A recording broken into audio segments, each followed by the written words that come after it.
For more than a century, the Werribee Sewage Plant has been the butt of jokes, but it holds a seriously fascinating history, a mini-town, full of families of the men who worked there.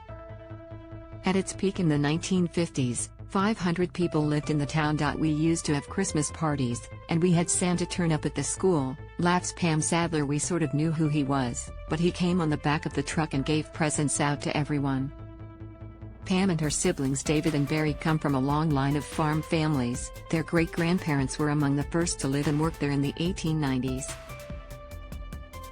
Over the decades, residents like them were schooled there, played sport and shopped there, and enjoyed a life which was in many ways removed from the rest of the world.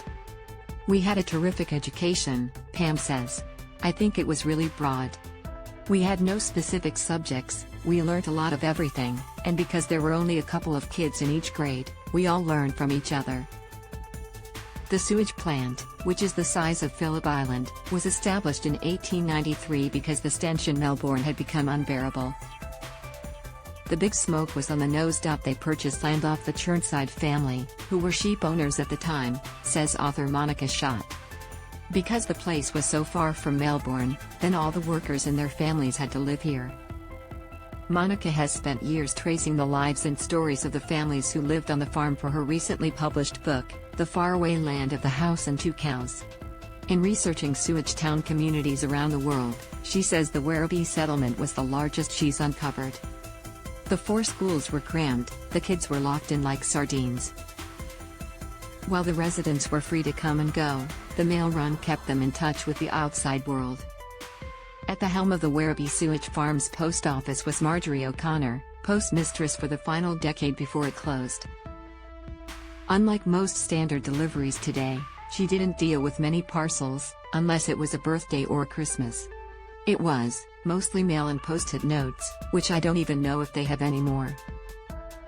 While the fathers worked and the mothers kept house, the kids, when they weren't at one of the 4 schools, would spend the warmer months at the pool.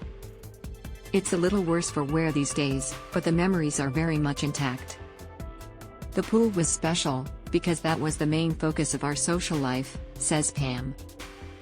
Of course, the other hub of social activity was the sporting field. Sport brought the community together: tennis, croquet, cricket teams, footy teams, both men and women.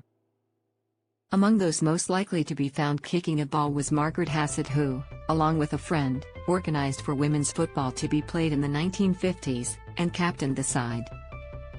We made a lot of money for the local hospital, she explains. It was all for charity. We played in Geelong, we played a game in Footscray and 2 games in Churnside Park in Werribee. And then we played one here too. Margaret's recollections extend to the dance hall, too.